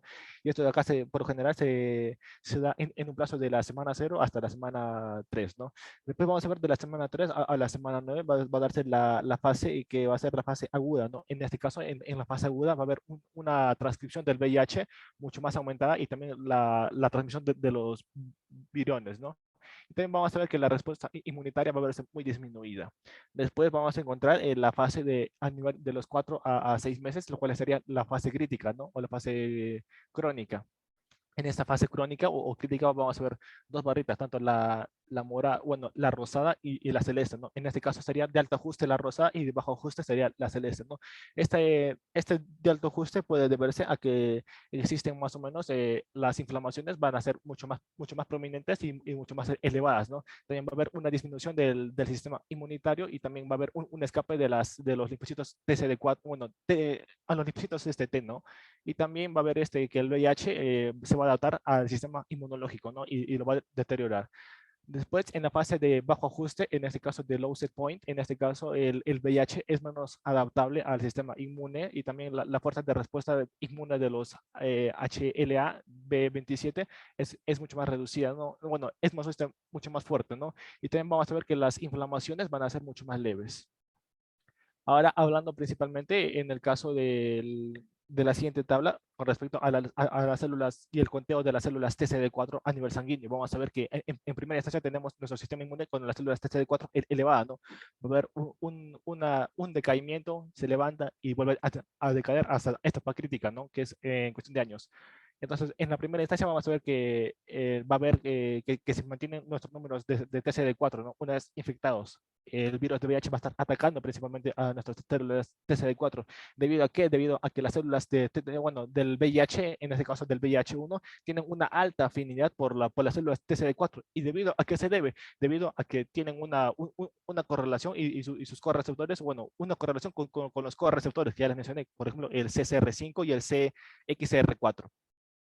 Después, en este caso, va a incrementar la carga viral, se va a replicar el virus, entonces va a destruir a las células TCD4, ¿no? Vemos que va cayendo. Y después va a haber una pequeña etapa de recuperación. En este caso, el sistema inmunitario va a tratar de defenderse, ¿no? Contra este virus. Y en tal caso de no poder, va a proseguir, ¿no? En la disminución del recuento.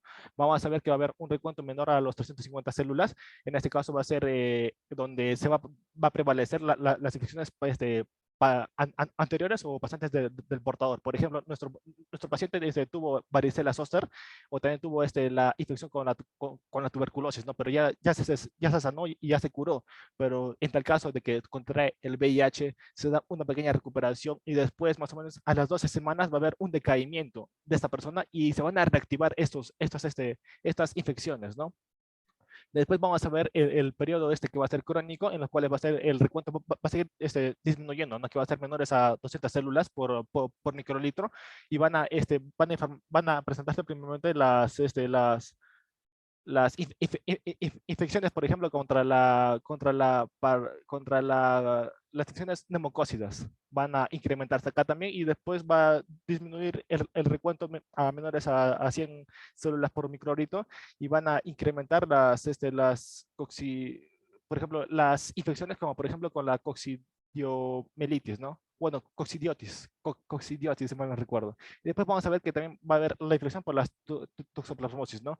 Entonces, acá vamos a ver que cae paulatinamente el número de células TCD4 hasta llegar a su fin, donde la persona va a ser altamente vulnerable a cualquier enfermedad, tanto como quien dice, a un simple resfriado, nuestra persona con su sistema inmune bien deteriorado puede contagiarse y enfermarse y llegar hasta la muerte, ¿no?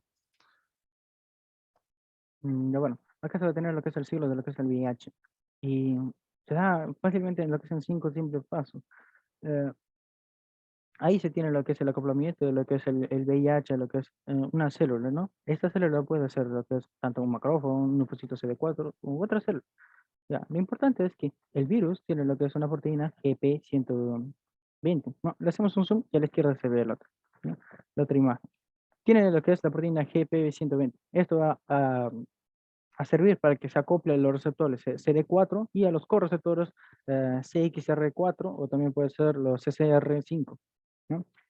Ahora, una vez acoplado estos dos, enlazados, va a activarse también lo que es respecto a su proteína GP41. ¿Qué va a hacer esto? Esta va a permitir a que llegue a ingresar al interior de la célula el material genético del virus.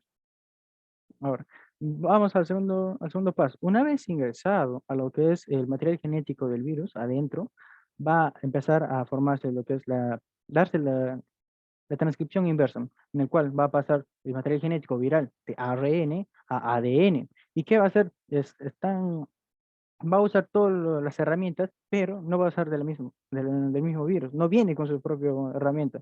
Usa las que tiene la célula para que pueda hacer lo que es esta transcripción inversa. ¿Ok? Ahora, después de esto, va a venir lo que es la integración.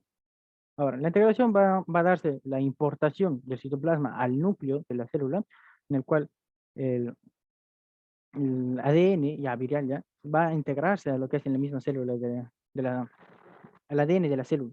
¿Ok? Y por lo tanto, con esto, una vez adherido en su cadena de ADN, va a quedar de por vida con eso, va a quedar de por vida infectado. Ahora, después de esto viene la transcripción, en la cual vas a sacar lo que es material genético, información genética, y va a haber exportación de esta, del núcleo a lo que es la célula. ¿Ya? Y se van a formar, ¿para qué? Para que den el siguiente paso, que es la traducción, la formación de proteínas virales. Acá se va a dar la formación de los viriones, ¿no? Y también lo que son los virus inmaduros, y lo cual, por lo que es gemación, va a salir al exterior de la célula. ¿Para qué? Para que vaya a infectar y siga otro nuevo ciclo infectando a otras células. ¿Y para qué es importante todo esto verlo? Bueno, según estos hay inhibidores en ciertos puntos. ¿Cómo quiere decir? Hay los targets para que puedan atacar. En esto consiste también lo que son los tratamientos antirretrovirales. Por ejemplo, ahí se tienen lo que es los inhibidores de la fusión, los inhibidores en los receptores, los inhibidores de la transcriptasa inversa, análogos de nucleósidos, los inhibidores de la transcriptasa inversa que no usan nucleósidos, y los inhibidores de la transferencia de la cadena integrada. Para eso es lo que se da esta fisiología, ¿no? Un dato importante también es mencionar que se puede dar también la expresión de proteínas del virus en la membrana celular, ¿no? En el cual ya no es necesario que el virus salga de la célula, sino que nada más lo exprese en su membrana y se pueda dar la adherencia e infección a otras células, en el cual se forma, ¿no? un cúmulo de estas células y en el cual va infectando más. Siguiente. Ahora vamos a hablar sobre bueno, continuando con la fisiología, vamos a hablar sobre la infección del VIH en las células TCD4. Bueno, en primera instancia vemos que nuestro principal factor de riesgo eran las personas masculinas, que eran los homosexuales, ¿no? Ya que tenían contacto sexual por vía anal, y como sabemos que la vía anal teníamos la mucosa de los intestinos y del ano era mucho más delgada.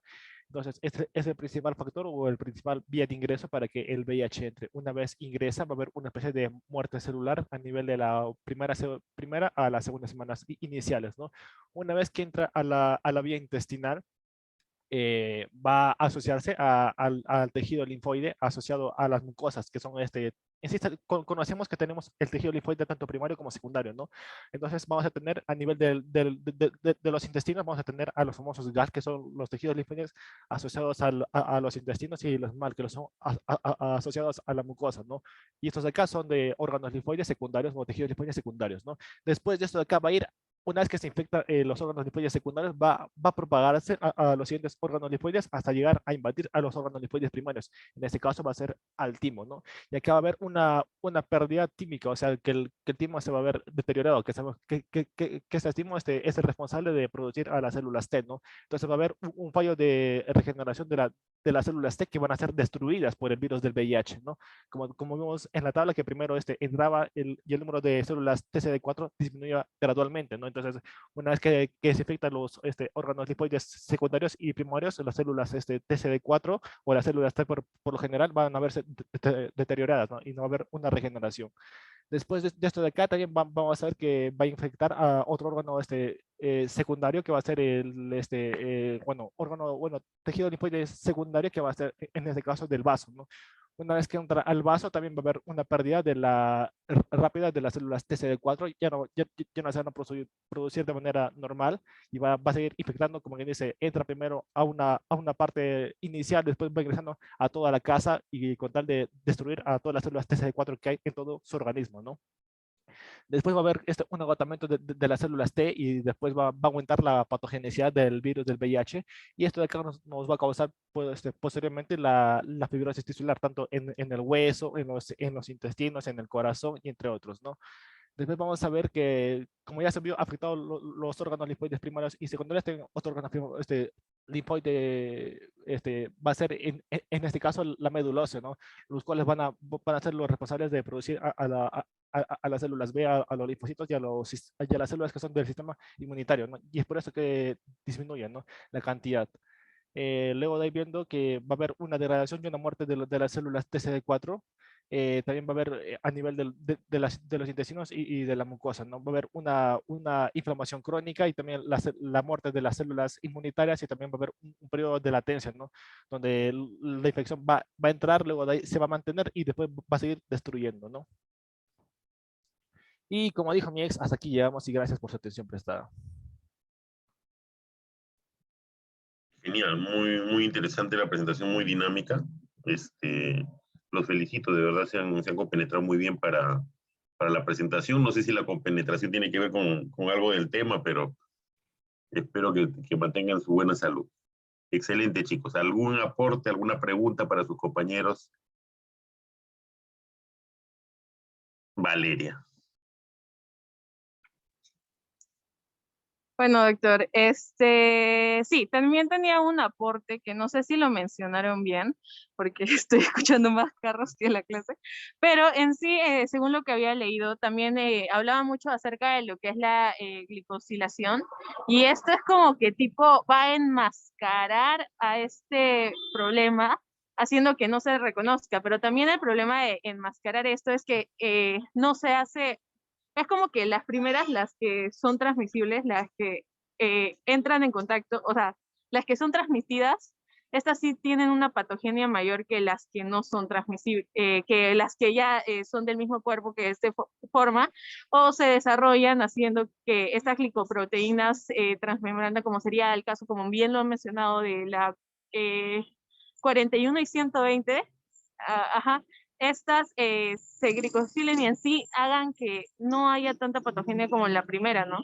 Y luego también está que estas células prácticamente, o sea, gracias a estas mismas glicoproteínas se va a dar un sinsitio, ¿no? También se va a formar un sinsitio haciendo que haya una resistencia mayor del virus.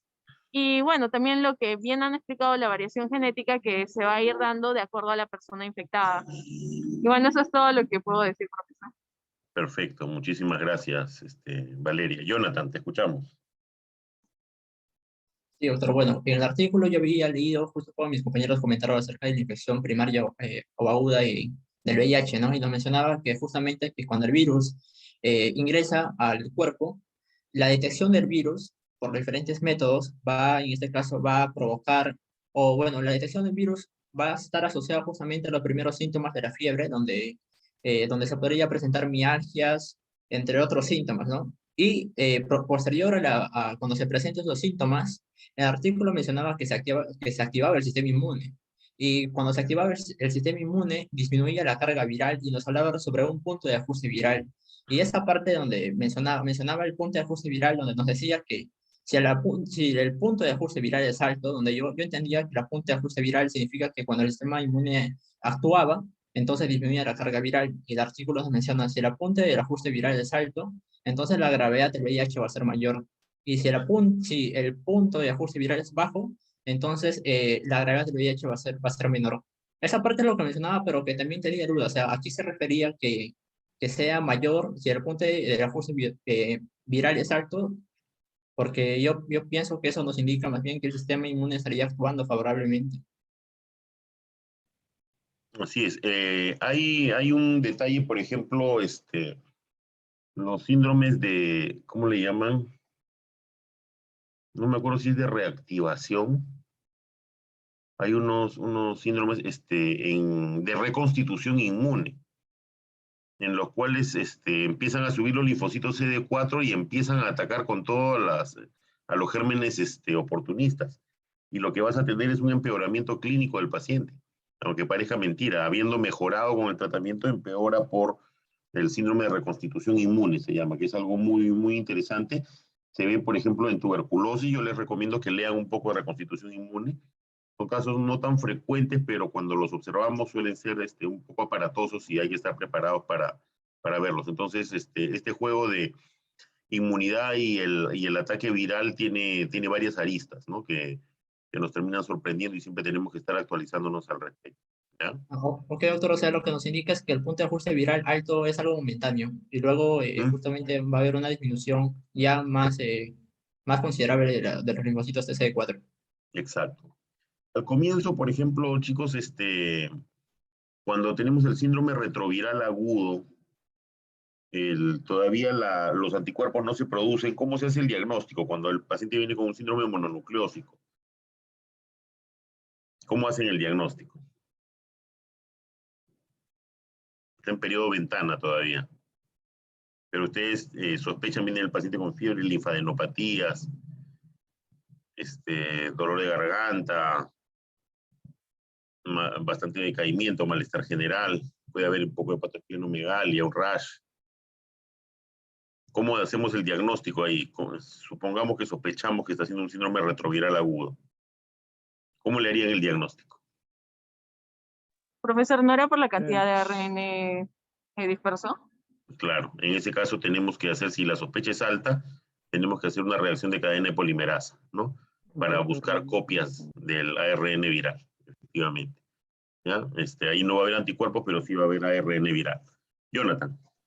Doctor, bueno, esto sería una pregunta. En tratamiento antirretroviral, ¿cuál sería en este caso el target más, que más está involucrado, ¿no? O todos... Hay diferentes, no, hay diferentes porque hay combinaciones de tratamiento, es como en la tuberculosis, tú tienes que dar diferentes, o sea, medicamentos con diferente mecanismo de acción para poder cubrir todas las posibilidades de escape del virus. Y sin embargo, el virus muta y puede presentar resistencia. Entonces, los targets van a ser muy variables, ¿ya? Generalmente de lo que se trata es de dar medicamentos que tengan gran potencia, ¿no? Al inicio, si no recuerdo mal, son, ¿cómo le llaman estos a los inhibidores? A ver, chicos, los medicamentos no son de la transcriptasa reversa, son...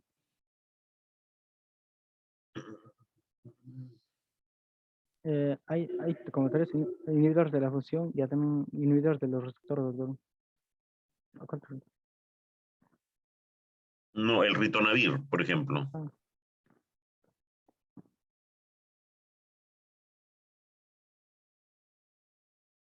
No son inhibidores de la transcriptasa, ¿cómo se llaman? Se me ha ido ahorita la categoría del medicamento, pero tienes que empezar con esquemas. O sea, de lo que se trata básicamente en VIH es de mejorar la adherencia al tratamiento, porque tienen que tomar un montón de medicinas. Tienen que tomar un montón de medicinas y tienen que tomarlas de por vida.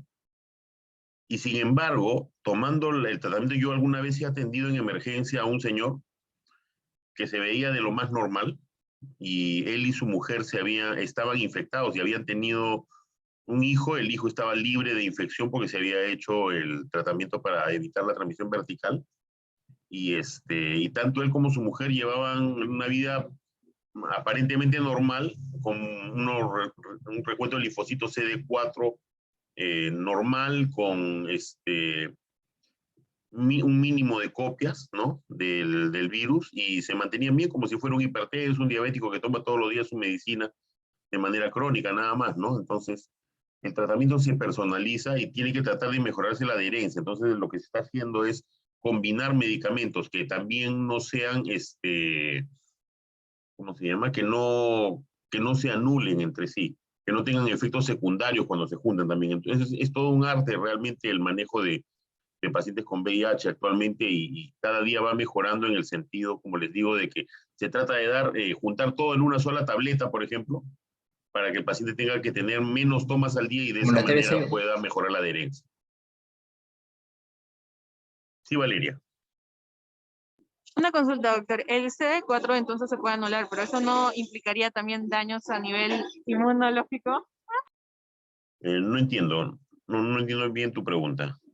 Disculpe, un segundo. Ya, el CD4 se podría anular con fármacos. Pero ¿para qué querrías anular el CD4? Si precisamente lo que necesitamos es elevar el recuento del linfocito CD4. Pero, a ver, de lo que yo tenía entendido es que el virus se acopla al CD4, es como que lo utiliza. Claro, y pero lo luego también se destruye, acopla con los co-receptores. pero lo destruye. Esa es la forma Ah, como, ok, ok. como altera la inmunidad, claro, se une, o sea, es su blanco. Es como si me dijeras, para el COVID tenemos que eliminar las células endoteliales porque se une a ellas, ¿no? Entonces, no es así, es su célula blanco. Entonces, y justo es una de las principales, de los principales actores en lo que es la inmunidad celular. Entonces, al unirse a estos linfocitos, los destruye, o sea, los utiliza. Tú sabes que el virus necesita replicarse. Para replicarse, lo que necesita es introducirse en una célula, utilizar su maquinaria nuclear, crear nuevas copias, crear envoltura y luego salir nuevamente a infectar más células. Entonces, para eso destruye a la célula huésped. Entonces, por el tropismo que tiene el VIH por los linfocitos CD4 hace que disminuya la población de CD4. Y eso es lo que predispone a todas las enfermedades que finalmente son marcadores en el estadio C3 del SIDA, ¿no? Entonces, claro, no tendrías que bajar los linfocitos CD4, más bien tendríamos que ver la manera de elevarlos, ¿no? Inhibidores de la proteasa se llaman creo que los que son más poderosos. Pero tenemos diferentes inhibidores. O sea, hay fórmulas en VIH donde usan las familias de medicamentos, ¿no? Entonces tenemos inhibidores de la transcriptasa reversa, que son análogos de nucleósidos. Tenemos inhibidores de la transcriptasa reversa, no análogos de los nucleósidos, inhibidores de la integrasa, inhibidores de la proteasa, de fusión, en fin. Entonces, de acuerdo a eso, se hace una fórmula y unos esquemas que van cambiando con el tiempo, de acuerdo al grado de mutación y resistencia que presenta el VIH a nivel mundial. Entonces, no es una sola fórmula, ¿no? Se va variando con el tiempo. Yo la primera vez que escuché del SIDA, yo estaba en el colegio, todavía estaba en secundaria. Y me acuerdo mucho porque a un compañero lo fastidiaban y le decían cáncer gay, le decían, ese era su chapa. Y precisamente ese sobrenombre surge a raíz de las enfermedades que habían empezado a aparecer a raíz de la disminución de la inmunidad y la aparición no solamente, miren cómo es interesante esto, algunas enfermedades nos enseñan, ¿no? Al disminuir la inmunidad celular no solamente aparecen infecciones por gérmenes oportunistas, sino también neoplasias, ¿no? Empiezan a surgir neoplasias que eran contenidas por el sistema inmunitario. Entonces, por esa razón fue que surgió ese terminito de cáncer gay, ¿no? Y en cuanto a la inmunidad celular, también tenemos que tener presente que pueden haber más de uno, dos, tres, pueden haber múltiples microbios al mismo tiempo infectando al paciente. Es todo un reto realmente manejar un paciente con VIH, porque encima los medicamentos antivirales suelen tener interacciones con otros medicamentos. ¿Y cuál es una de las infecciones favoritas que se asocia con VIH? Es tuberculosis. Y algunos medicamentos de los que se utilizan los antivirales para el VIH tienen reacción cruzada con algunos de los medicamentos antituberculosos. Entonces, allí también hay que personalizar un poco el tratamiento, ¿no? Y entonces, por eso les digo que, en general, ustedes van a escuchar en algún momento, si es que no se los han dicho ya, que la terapéutica es todo un arte. Y seguramente cuando entren a clínica ya, porque todavía estamos en preclínica. La terapéutica es un arte y de verdad tenemos guías en lo que nos permite manejar la mayor parte de pacientes, ¿no? Pero siempre existen casos que nos ponen a prueba el ingenio para poder armar algunos esquemas de tratamiento personalizados, ¿no? En el caso que un paciente lo amerite. Me acuerdo creo que, no sé si se los comenté, un paciente esquizofrénico con un mal de POT que hizo una tuberculosis sistémica. Lo diagnostiqué en el hospital, el paciente se estaba muriendo, hicimos una junta médica, pedí que se hiciera una junta médica con el neumólogo, con infectología, y armamos un esquema de tratamiento endovenoso de segunda línea, porque el paciente estaba vomitando porque además tenía tuberculosis hepática. Entonces, el paciente se salva, logra superar la primera fase, o sea, la fase más grave de la enfermedad, recupera la vía oral. Una vez que recuperamos el hígado, ya inició el tratamiento estándar que damos para la tuberculosis, ¿no? Entonces, todas esas cosas se hacen también con VIH. ¿ya? Suelen ir muy de la mano. Y VIH se descubre a raíz de que empezaron a verse infecciones que solamente se veían en pacientes trasplantados, por ejemplo, como neumocistosis, ¿no? En ese tiempo se llamaba neumocitis carini, ahora se llama neumocitis girovechi. También ha sido reclasificado, antes era un protozoario, ahora es un hongo. Empezaron a aparecer casos inusuales, ¿no? De estas enfermedades que solamente se veían en pacientes que estaban siendo sometidos a terapia inmunosupresora. Entonces, y empezaron, como había un brote en el número en general, entonces empezaron a hacer un estudio epidemiológico para ver cuáles eran los factores comunes que tenía toda esta población, y ahí es donde se descubre que la primera población vulnerable fue la de los homosexuales. Después de ellos, obviamente, ya con la transfusión sanguínea y con toda la globalización, el virus terminó expandiéndose por todo el mundo, infectando mucha gente, ¿no?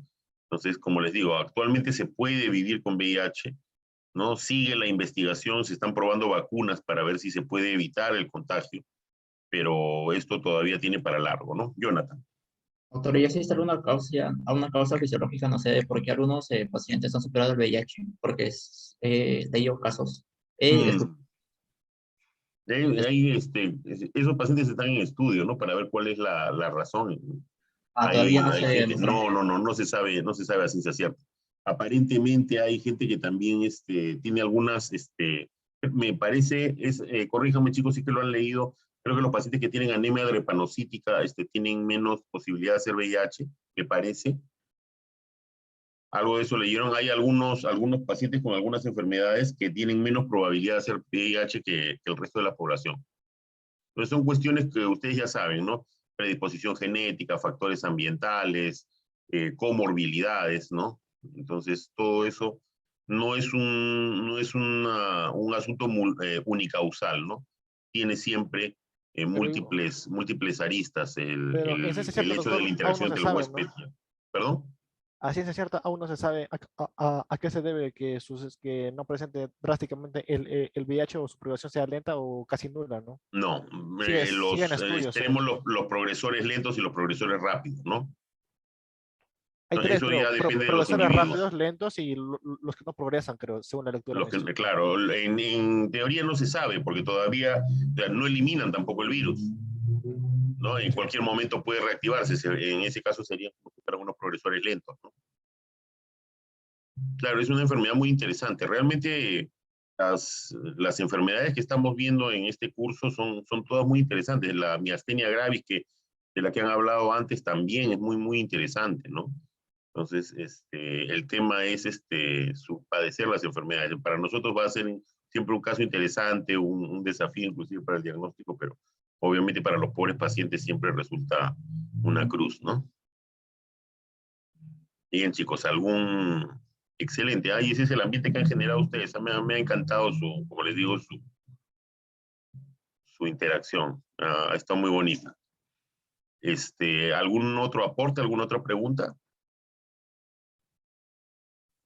A ver, hay un mensaje por aquí. Ya. Excelente. Bien, chicos, entonces, felicitaciones una vez más, no solamente a los expositores, sino a aquellos que siempre están moviendo el grupo con sus participaciones. Recuerden que esto ya va a empezar a pesar, ya lo van a ver en las notas que vamos a presentar la próxima semana ya, de la evaluación continua 1, allí es donde va a empezar a pesar esas participaciones. Entonces hay que leer los artículos, no son para que los lean solamente aquellos que les tocó exponer, porque de esto necesitan saber. ¿Ya? De todo esto necesitan saber. Entonces, mis felicitaciones también para aquellos que siempre están participando, que muestran el interés, no solo por una nota, sino porque es parte de su formación médica y porque fomentan la discusión, ¿no? Fomentan la discusión y el aporte para construir el conocimiento para todo el grupo en general. ¿Ya? Bien, chicos, entonces disfruten de su fin de semana, cuídense mucho y nos estamos viendo, Dios mediante, el próximo sábado. Hasta luego. Hasta luego, doctor. Gracias. Profesor, sí, disculpe, con respecto al post-test de la semana 1, aún yo no le he podido dar porque la semana pasada no activaron el examen. A las 8 de la mañana supuestamente lo tenía que activar y no aparecía en ninguna carpeta. Y no. Pero yo pasé todo el mensaje a la doctora Constantino. Más bien van a tener que comunicarse ya directamente con ella para ver cómo se resuelve, porque estamos cerrando notas de la evaluación continua 1. Ya, Pero profesor, doctor, Ya, ya le por hemos favor, mándale un enviado, mensaje. ¿Mm? doctor, pero yo ya le reenvié el mensaje y hasta ahora no recibo respuesta alguna. Incluso en la primera vez le mandé a su persona y al doctor Diego y después Valeria me mencionó que no aparecía en la lista y que la doctora decía que le reenvié a su correo. Yo le reenvié a su correo y hasta ahora no No, aparezco yo también le he en su enviado. lista. Sí, yo también le he Entonces, en enviado, tal caso, ¿qué cosa se pero puede hacer? Ya que no tenemos respuesta de la profesora ya, hasta voy a ahora. comunicarme, no, yo voy a comunicarme con ella y les voy a dar una respuesta hoy día. Sí, por favor, profesor, porque ya, como dice que ya está cerrar las notas y vamos a quedarnos sin notas. Ya muy sencillo. Ahorita te estoy anotando a ti, Anel, voy a preguntarle yo mismo a la doctora, ¿ya? Está bien, doctor. Y de profesor, ahí les doy la disculpe, respuesta. también Sí. con respecto a que, bueno, yo ingresé 2 semanas después de que comenzaron las clases, hay algunas participaciones que yo no he podido tener. Creo que me faltaría dar una exposición de práctica, porque en teoría a mi grupo todavía no le toca, pero en práctica creo que sí, he perdido yo creo una exposición. No, no te preocupes porque al final se promedian las exposiciones, nada más. Ya, profesor, sí. Ya no te preocupes, no es por un número. O sea, si te tocó exponer 3 veces en esta primera continua, se promedia esa nota. Entonces se tomarán en cuenta en tu caso seguramente eso, o de repente se te encarga una exposición más al final también. Eso ya lo vemos después. Ya, profesor, está bien, ¿Ya? gracias. Bien, chicos, entonces ahora sí, nos estamos viendo el próximo sábado. Cuídense mucho. Moisés, Anel, estén atentos, yo les mando un correo, ¿ya? Doctor, gracias. Está bien, profesor, Listo. gracias. Hasta luego, chicos. Luego.